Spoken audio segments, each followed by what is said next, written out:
Hello everyone, welcome to maths by Akash Agarwal. अभी तक हम परसेंटेज के 7 पार्ट कंप्लीट कर चुके हैं और आज हम 8th पार्ट में कुछ नए कंसेप्ट जानेंगे क्वेश्चंस के। तो चलते क्वेश्चंस की तरफ। फर्स्ट क्वेश्चन हमारा क्या है? Raman's salary is increased by 5% this year if his present salary is 1806 the last year salary was. क्या कह रहा है क्वेश्चन कि रमन के वेतन में 5% की वृद्धि होने से वह 1806 हो जाता है, तो पिछले वर्ष रमन का वेतन क्या था? देखो, अब जो हमें क्वेश्चन मिलेंगे ना, वो इस तरह के मिलेंगे कि एक मिनट में पेन चेंज कर देता हूँ।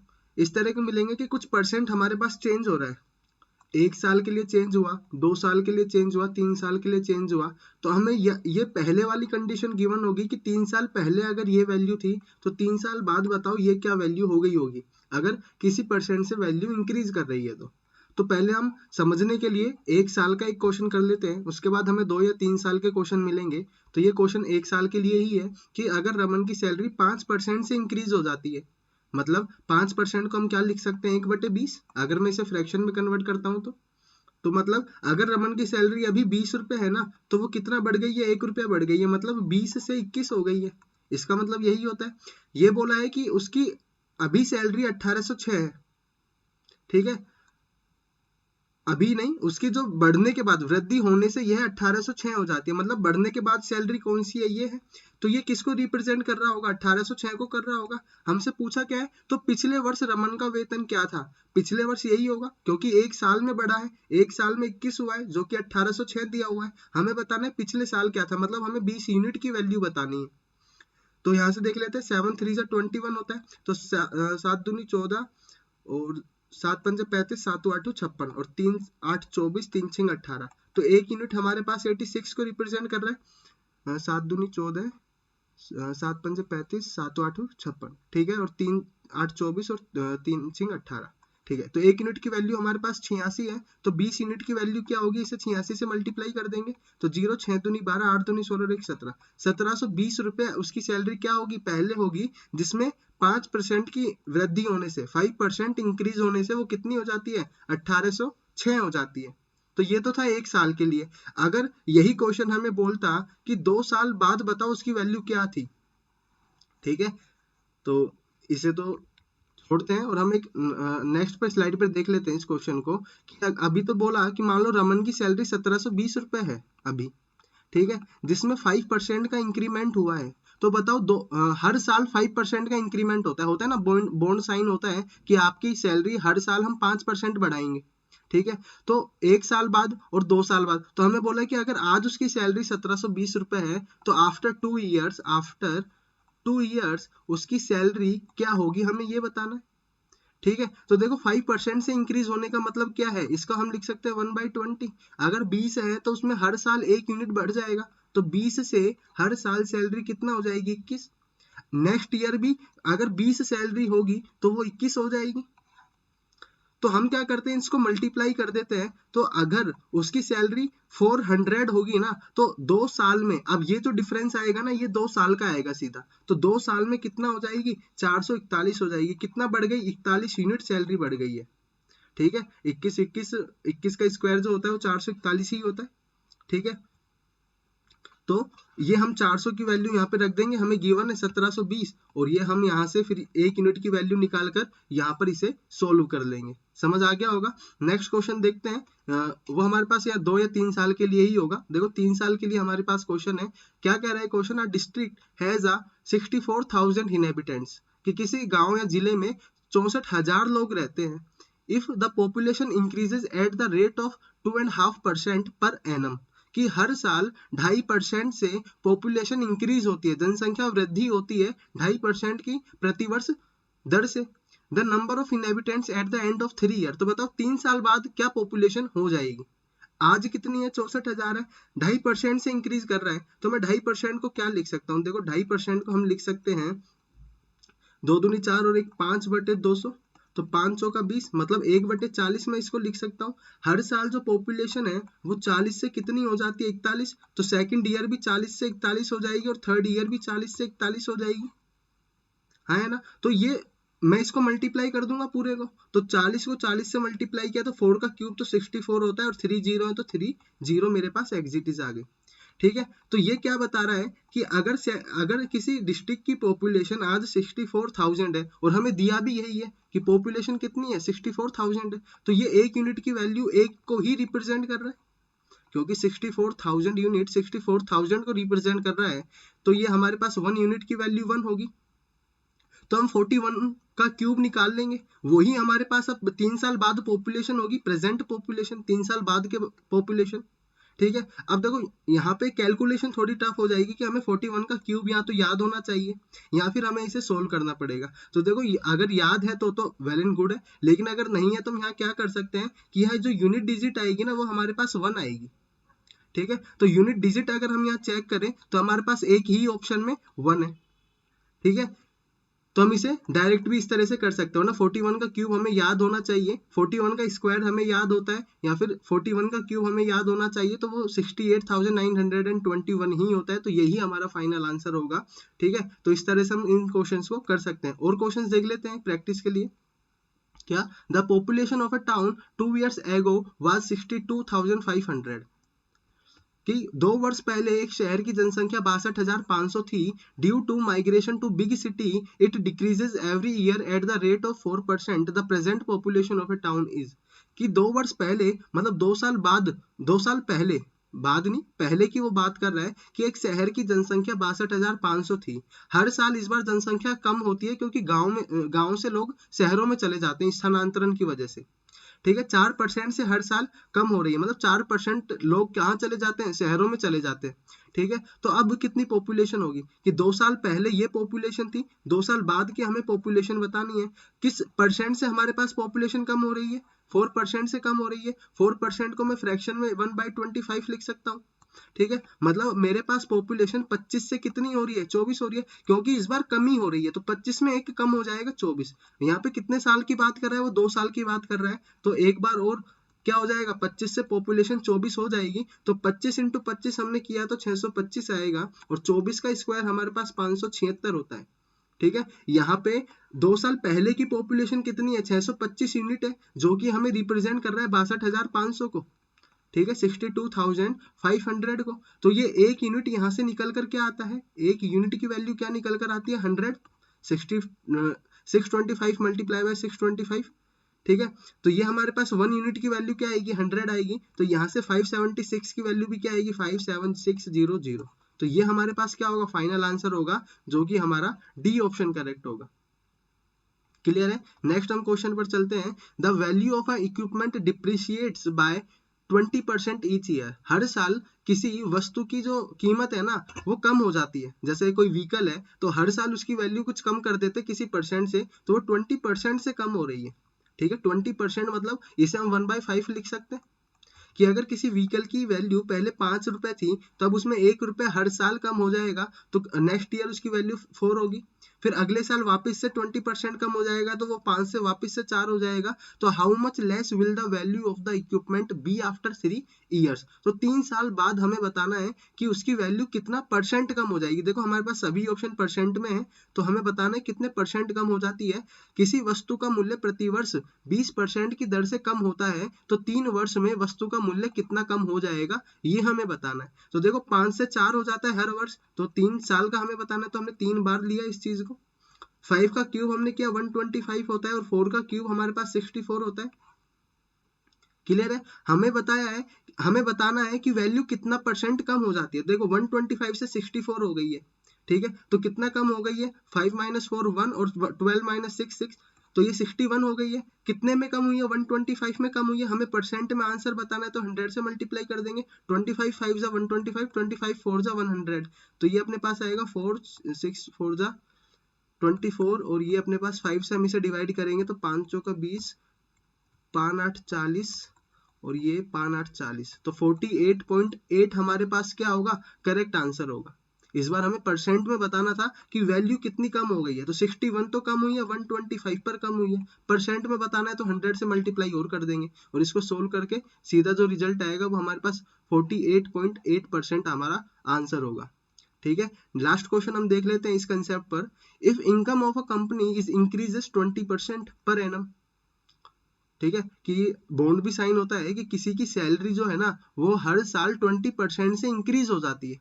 होता है ना कि अभी हम आपको इतना रुपया देंगे और हर साल आपकी वैल्यू को 5% से या 20% से इंक्रीज कर देंगे। तो वो भी यही कह रहे हैं कि किसी कंपनी की जो इनकम है वो 20% से हर साल बढ़ जाती है। 20% मतलब 1/5, तो 5 से कितना हो जाता है, 6 हो जाता है हर साल।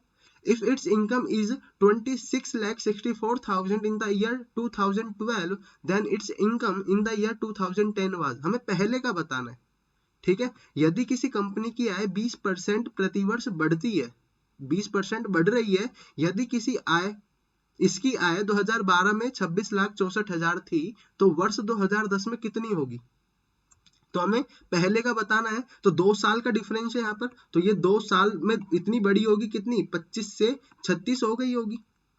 हमें देखो बाद का बताया हुआ है, 2012 का बताया है और हमसे 2010 का पूछा है, तो ये 2012 को रिप्रेजेंट कर रहा होगा और ये 2010 को रिप्रेजेंट कर रहा होगा। तो 2012 की इनकम तो हमें गिवन है कितना, 26,64,000, ठीक है, और हमें बताना है 2010 में क्या होगी। तो यहाँ से निकाल लेते हैं, 6 चौक 24, 6 चौक 24, 6 चौक 24, और ये 6 पंजे 6 7 42, 6 चौक 24, तो ये 74,000 हमारा एक यूनिट को रिप्रेजेंट कर रहा होगा। हमें बताना किसको है, 25 यूनिट को बताना है। ठीक है, तो ये 74,000 को हम मल्टीप्लाई कर देंगे 25 से, और ये हमारा फाइनल आंसर होगा। क्योंकि हमें 2010 का बताना था, तो 2010 में हमारे पास कैसी वैल्यू कम होगी, क्योंकि बढ़ रही है तो 2010 में तो कम होनी चाहिए इनकम। ठीक है, तो ये हमारा फाइनल आंसर होगा। इस कंसेप्ट पर हमारे पास जितने भी तरह के क्वेश्चन बन सकते थे हमने देख लिए हैं। बाकी हम नेक्स्ट टाइप के क्वेश्चन पर चलते हैं। ठीक है, नेक्स्ट टाइप का क्वेश्चन देख लेते हैं क्या है हमारे पास। देखो, in a class 60% of the student pass in Hindi and 25% pass in Sanskrit. वो क्या कह रहा है कि कुछ बच्चे तो हिंदी में पास होते हैं और कुछ बच्चे हमारे पास संस्कृत में पास होते हैं। अब कुछ बच्चे ऐसे भी होंगे जो दोनों सब्जेक्ट में पास हो गए। ठीक है, होते हैं ना कुछ बच्चे बहुत ज्यादा इंटेलिजेंट, दोनों सब्जेक्टों में पास हो गए। Of them both the subjects, दोनों सब्जेक्टों में पास हो गए। What percent of the student fail in both the subject. तो बताओ वो नालायक बच्चे कौन से, तो जो दोनों सब्जेक्टों में फेल हो गए। ठीक है, देखो होता क्या है, पहले हम इस क्वेश्चन को समझ लेते हैं। एक बार हिंदी में भी इस क्वेश्चन को देख लें। एक कक्षा में 60% छात्र हिंदी में सफल तथा 45% छात्र संस्कृत में सफल होते हैं। यदि उनमें से 25% छात्र दोनों विषयों में सफल होते हैं, तो दोनों विषयों में कितने प्रतिशत छात्र असफल होते हैं। देखो क्वेश्चन को हम एक बार अच्छे से समझ लेते हैं। क्वेश्चन क्या कह रहा है कि हमारे पास एक क्लास है। ठीक है, अब क्लास में कितने भी बच्चे होंगे, लेकिन होंगे तो 100% ही, चाहे लाख हो, 100 हो, 50 हो, कितने भी हो, लेकिन 100% होंगे। उन 100% बच्चों में से 60% बच्चे किसी एक सब्जेक्ट में पास हो जाते हैं। ठीक है, और कुछ परसेंट बच्चे दूसरे सब्जेक्ट में पास हो जाते हैं। मान लो कितना दिया हुआ था यहाँ पर, यहाँ दिया हुआ था 45%, तो 45% दूसरे सब्जेक्ट में पास हो जाते हैं।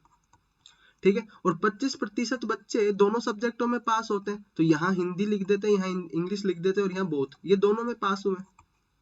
ठीक है, अब क्या हुआ कि गिफ्ट डिस्ट्रीब्यूशन की सेरेमनी थी और वहां पे इन बच्चों को बुलाया गया, कि पास होने वाले बच्चों को बुला लिया गया, और सामने हमारे पास गार्डन थे सर्कुलर शेप के, उनमें इन्हें बैठाया गया। ठीक है, तो ये एक रिप्रेजेंट कर रहा था हिंदी में पास होने वाले बच्चों को, कि बोला कि आप लोग एक ग्रुप बना लो, जो बच्चे हिंदी में पास हुए वो यहाँ सारे आ गए, तो ये 60% बच्चे यहाँ आकर बैठ गए। एक दूसरा ग्रुप बनाया गया जिसमें इंग्लिश में पास होने वाले बच्चों को बुलाया गया, तो 45% बच्चे आ गए। लेकिन अब यहाँ पर कुछ बच्चे ऐसे थे जो हिंदी में भी पास हुए थे, तो वो हिंदी वाले ग्रुप में जाए कि इंग्लिश वाले ग्रुप में जाए, ये दिक्कत थी। तो वो हिंदी वाले ग्रुप से उठकर इंग्लिश वाले ग्रुप में आ गए। फिर हिंदी वाले में भाग रहे हैं वापस कि नहीं हमें हिंदी में जाना है, तो ये बच्चे इधर उधर जा रहे थे। तो क्या किया, इन दोनों का एक कॉमन एरिया बना दिया, कि चलो जो दोनों सब्जेक्टों में है ना, तो उसको हम क्या करते हैं, इनका एक कॉमन एरिया बना देते हैं, और उसे इस तरह से बना दिया गया शेप को। अब ये वाला जो एरिया होगा ना, ये कौन सा एरिया होगा, जो हिंदी में भी और इंग्लिश में भी दोनों में ही पास हुए होंगे। ठीक है, कॉमन एरिया है, तो कॉमन एरिया दोनों का ही रिप्रेजेंट कर रहा होगा। तो इस एरिया में कौन से बच्चे आ रहे थे, जो हिंदी में पास हो रहे थे। इस एरिया में वो बच्चे आ रहे थे जो इंग्लिश में पास हो रहे थे। तो इस एरिया में कौन से बच्चे आएंगे, जो दोनों सब्जेक्टों में पास होंगे।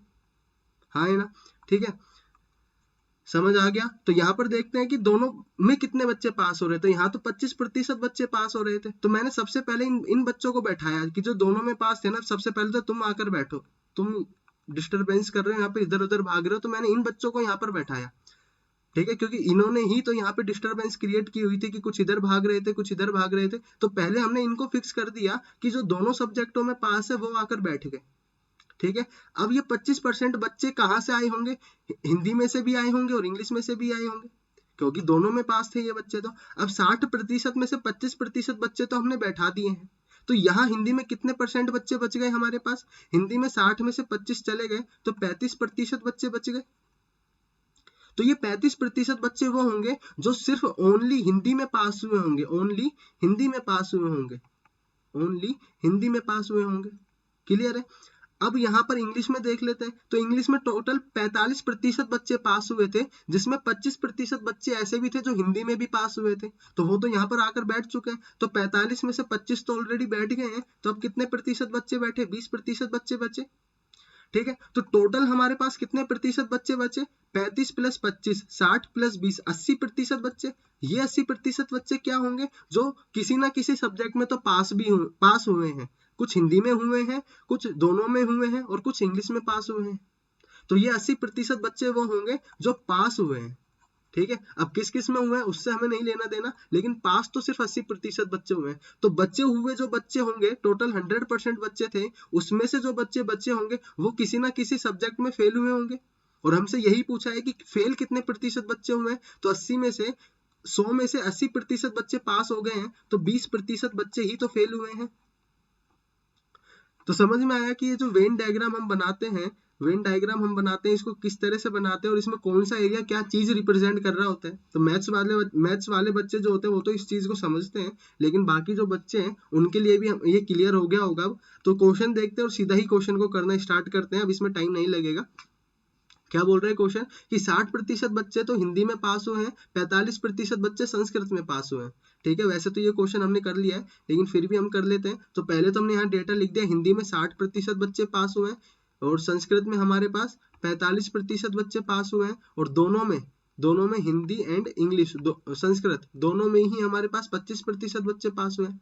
तो वेन डायग्राम बनाया, पहले कौन सा एरिया फिल करेंगे जो दोनों में कॉमन है, तो 25%, यहाँ 35% आएगा और यहाँ 20% आएगा। तो कुल मिलाकर 80% बच्चे पास हुए, तो 20% बच्चे क्या होंगे, फेल होंगे, ठीक है। तो दूसरा क्वेश्चन देख लेते हैं इसके लिए, ये वाला तो हमने कर लिया, समझ लिया था। तो देखो, in a class 34% of student failed in math. इस बार हमें फेल बच्चे बताए गए कि मैथ में 34% बच्चे फेल हुए हैं, and 42% failed in English. English में कितने प्रतिशत बच्चे फेल हुए, 42% बच्चे फेल हुए। If 20% of them failed in both the subject, कि मैथ एंड इंग्लिश में दोनों में ही कितने बच्चे फेल हुए हैं, 20%। ये 20% बच्चे ऐसे हैं जो दोनों में ही फेल हो गए, ठीक है। What percent of the student pass in both the subject. अब हमें बताना है कि दोनों में मतलब कुल में से कितने बच्चे पास हुए होंगे। अब देखो, जो ये वाली स्टेटमेंट है ना हमारे पास, ये बोथ वाली, यही स्टेटमेंट हमें बताएगी कि ये वाला क्वेश्चन हमारा वेन डायग्राम से होगा।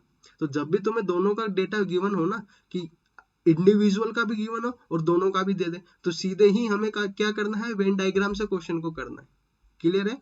तो हिंदी में भी इस क्वेश्चन को देख लेते हैं। एक कक्षा में 34% छात्र गणित में असफल तथा 42% छात्र अंग्रेजी में असफल होते हैं। यदि उनमें से 20% छात्र दोनों विषयों में असफल होते हैं, तो दोनों विषयों में कितने प्रतिशत छात्र सफल होते हैं। असफल का दिया हुआ है हमें, तो टोटल हम निकाल लेते कि कुल मिलाकर कितने बच्चे असफल हुए। तो वेन डायग्राम बनाया, ठीक है। ये मैथ का, ये इंग्लिश का फेल होने वाला, पहले दोनों को फिल करा देते हैं। तो 20% वाला हमने यहाँ फिल किया। अब मैथ में कुल 34% बच्चे फेल हुए थे, 20 तो हमने बैठा दिए हैं, तो बचे कितना, 14% बच्चे बचे। इंग्लिश में कुल 42% बच्चे फेल हुए थे, 20 हमने ऑलरेडी बैठा दिए हैं, तो 22% बच्चे बचे, ठीक है। तो ये हमारे पास कितना हो जाएगा, 14 और 20 34, और 34 और 22 हमारे पास कितना हो जाएगा, 56%। तो 56% बच्चे तो क्या हुए होंगे, फेल हुए होंगे, ठीक है। तो 56% अगर फेल हुए हैं, तो पास कितने हुए होंगे, 44% बच्चे पास हुए होंगे। तो यही हमारा क्या होगा, फाइनल आंसर होगा, ठीक है। नेक्स्ट हम क्वेश्चन पर चलते हैं। In a group of students, 70% can speak English, 65% can speak Hindi, if 27% of the student can speak none of the languages. अब देखो दोनों का भी दिया हुआ है यहाँ पर, तो ये होगा तो वेन डायग्राम से ही क्वेश्चन। क्या कह रहा है छात्र, और हमें बताना क्या है कि what percent of the student can speak both the languages, कि छात्रों के समूह में 70% छात्र अंग्रेजी तथा 65% छात्र हिंदी बोल सकते हैं तथा 27% छात्र कोई भी भाषा नहीं बोल सकता, तो कितने प्रतिशत छात्र दोनों भाषा बोल सकते हैं। अब देखो इस क्वेश्चन में हमें दिक्कत क्या आएगी, पहले हम इसे लिख लेते हैं कि इंग्लिश में 70% बोल सकते हैं, हिंदी में कितने प्रतिशत बोल सकते हैं, 65% बोल सकते हैं। यहाँ जो हमें दोनों का गिवन है ना, वो नहीं बोलने वाले गिवन है कि ये नहीं बोलते हैं, तो इसको मैं लिख लेता हूँ हिंदी एंड इंग्लिश नहीं बोलने वाले। ठीक है, नहीं बोलने वाले कितने 27% है। ठीक है, और हमें बताना है बोलने वालों का प्रतिशत। ठीक है, तो देखो हम जब इसे वेन डायग्राम को बनाते हैं तो ये कॉमन वाला एरिया कौन सा होता है, जो यहाँ से भी आए और यहाँ से भी आए। लेकिन यहाँ तो हमें बोलने वाले दिए हैं दोनों में, यहाँ पर भी बोलने वाले और यहाँ पर भी बोलने वाले, तो क्या इनका कॉमन एरिया ऐसा आ सकता है जिसमें नहीं बोलने वाले हैं? तो यहाँ नहीं बोलने वाले अगर बैठाने हैं तो ये वाला भी किसका होना चाहिए, नहीं बोलने वालों का होना चाहिए, और ये भी किसका होना चाहिए, नहीं बोलने वालों का। तो ये इंग्लिश नहीं बोलने वाले होंगे और ये हिंदी नहीं बोलने वाले होंगे, और ये कॉमन जो एरिया होगा वो हिंदी और इंग्लिश दोनों ही नहीं बोलने वाले होंगे। समझ में आ गई ये बात? तो ये कहाँ जा रहा है, इसको वापस बनाते हैं। तो ये नहीं बोलने वाला होगा। तो देखो अब हमें चाहिए इंग्लिश नहीं बोलने वाले। अब देखो किसी ग्रुप में 70% लोग इंग्लिश बोल सकते हैं, तो 30% लोग इंग्लिश नहीं बोल सकते होंगे, यही तो मतलब है कि अगर 70% लोग इंग्लिश बोल सकते हैं तो बाकी के बचे हुए लोग इंग्लिश नहीं बोल सकते होंगे, तो 30% लोग इंग्लिश नहीं बोल सकते। अगर हिंदी 65% लोग बोल सकते हैं तो 35% बचे हुए लोग क्या नहीं बोल सकते, हिंदी नहीं बोल सकते, और दोनों का हमें गिवन है नहीं बोल सकते, तो पहले दोनों का हमने बैठाया, फिर 30 में से 27 गया, क्योंकि इंग्लिश 30% नहीं बोल सकते, तो 3% बचे अब हमारे पास, क्योंकि 30% में से 27% तो मैं ऑलरेडी बैठा चुका हूं। अब 30% में से 27 बैठ चुके हैं, तो बचे 3% लोग ही सिर्फ इंग्लिश नहीं बोल सकते। 27 तो दोनों ही नहीं बोल सकते, 3 सिर्फ इंग्लिश नहीं बोल सकते। बाकी 35% लोग हिंदी नहीं बोल सकते, जिसमें से 27% ऑलरेडी बैठ चुके हैं, तो बचे हुए 8% सिर्फ हिंदी नहीं बोल सकते। ठीक है, तो कुल कितने प्रतिशत लोग कोई ना कोई भाषा नहीं बोल सकते वो देख लेते हैं। तो 27 और 3 30 और 3 और 30 और 8 38% लोग हमारे पास कोई ना कोई भाषा नहीं बोल सकते, कुछ इंग्लिश नहीं बोल सकते, कुछ हिंदी नहीं बोल सकते, और कुछ दोनों ही नहीं बोल सकते। तो बचे हुए लोग कोई ना कोई भाषा बोलते होंगे, तो हमारे पास कितने लोग बोलते होंगे, 62% लोग कोई ना कोई भाषा बोलते होंगे। या फिर इसे ऐसे बोले, दोनों भाषा बोलते होंगे, दोनों भाषा बोलते हैं। क्लियर है? क्योंकि देखो यहाँ पर जो आएगा वो आएगा कि जो हिंदी नहीं बोलता। इस चीज को हम ऐसे भी बोल सकते हैं कि अगर इंग्लिश नहीं बोल रहा तो हिंदी तो बोल ही रहा है, क्योंकि सिर्फ इंग्लिश नहीं बोल रहे हैं वो। 3% लोग सिर्फ इंग्लिश नहीं बोलते हैं, तो बाकी के जो बच्चे हमारे पास वो क्या बोलते होंगे, हिंदी बोलते होंगे। और यहाँ 8% लोग सिर्फ हिंदी नहीं बोलते, तो कुछ प्रतिशत लोग इंग्लिश बोलते होंगे। ठीक है, तो दोनों कितने बोलते हैं, तो दोनों 62% लोग बोलते हैं। क्लियर है? नेक्स्ट हम क्वेश्चन पर चलते हैं। नेक्स्ट क्वेश्चन हमारा क्या बोलता है कि in a school 40% of the student play football, कि फुटबॉल कितने लोग खेल रहे हैं, 40% लोग खेल रहे हैं। 50% लोग हमारे पास क्रिकेट खेल रहे हैं। If 80% of the student neither play football nor cricket. अब देखो दोनों का यहाँ पर गिवन है, लेकिन नहीं खेलने वाले, फुटबॉल भी नहीं और क्रिकेट भी नहीं खेलते हैं, तो वो कितने हैं, 18%। तो यहाँ इंडिविजुअल वाला भी हमें नहीं खेलने वालों का चाहिए। तो अगर 40% लोग फुटबॉल खेल सकते हैं तो 60% लोग नहीं खेलते होंगे। अगर 50% लोग क्रिकेट खेल सकते हैं तो 50% लोग क्रिकेट नहीं खेलते होंगे, बचे हुए लोग। ठीक है, यही तो इसका मतलब होगा। अगर 40% लोग फुटबॉल खेल रहे हैं तो बाकी के जो बचे हुए लोग हैं वो फुटबॉल नहीं खेल रहे होंगे, तो कितने बचेंगे, 60% ही बचेंगे। 100 में से 40 जाएगा तो 60%। क्रिकेट में 50% लोग तो क्रिकेट खेल रहे हैं, तो बच्चे कितने लोग, 50% ही, तो वो क्रिकेट नहीं खेलते। और दोनों कितने नहीं खेलते, 18% नहीं खेलते। तो वेन डायग्राम बना लेते हैं। तो 18% तो दोनों नहीं खेल रहे हैं, ठीक है। तो ये किसका था, फुटबॉल नहीं खेलने वाले, ये क्रिकेट नहीं खेलने वाले। तो टोटल तो 40% लोग फुटबॉल नहीं खेल रहे थे, जिसमें से 18 ऑलरेडी बैठ चुका है, तो 22% लोग बचे हुए सिर्फ फुटबॉल नहीं खेल रहे होंगे। तो ये वाला होता है ओनली का, जो ये बच्चा हुआ ये वाली बॉर्डर होती है, ये सिर्फ अकेले वालों का, क्योंकि अगर दोनों का होता तो वो तो यहाँ आ जाता। तो ये सिर्फ ओनली फुटबॉल नहीं खेलते, ठीक है। ऐसे ही क्रिकेट में 50% लोग नहीं खेलते, सॉरी 60% था यहाँ पर नहीं खेलने वालों का हमें चाहिए, तो ये वाला हमें कंसिडर करना होगा। तो 60 में से 18 हमने बैठा दिया, तो 42% लोग सिर्फ फुटबॉल नहीं खेलते। ऐसे ही क्रिकेट में 50% लोग हैं जो नहीं खेलते, लेकिन 18% तो दोनों में आ गए, ठीक है। तो 50 में से 18 गया, तो 32% लोग हमारे पास ऐसे होंगे जो सिर्फ क्रिकेट नहीं खेलते, ओनली क्रिकेट नहीं खेलते। तो ऐसे कितने परसेंट लोग होंगे जो गेम नहीं खेलते कोई ना कोई, तो 42 और 18 60 और 32 92% लोग हमारे पास ऐसे होंगे जो कोई ना कोई खेल नहीं खेलते, ठीक है। नहीं खेलने वाले लोग हैं ये 92%, ठीक है। या तो एक गेम खेलते हैं या दोनों ही नहीं खेलते, ठीक है। तो बचे हुए कितने लोग, अरे 92 आएगा, 92% लोग, देखो ना 60 प्लस 32 92 होता है, तो 92% लोग जो है वो कोई ना कोई गेम नहीं खेलते। हमें बताना था दोनों कितने लोग खेलते हैं, बोथ गेम्स कि कितने प्रतिशत छात्र दोनों खेल खेलते हैं, हमें दोनों का बताना था। तो दोनों कितने परसेंट छात्र खेलते हैं, टोटल 100% लोग होंगे, 100 में से 92 कोई ना कोई गेम नहीं खेल रहे हैं, तो बचे हुए 8% लोग तो दोनों ही गेम खेल रहे होंगे।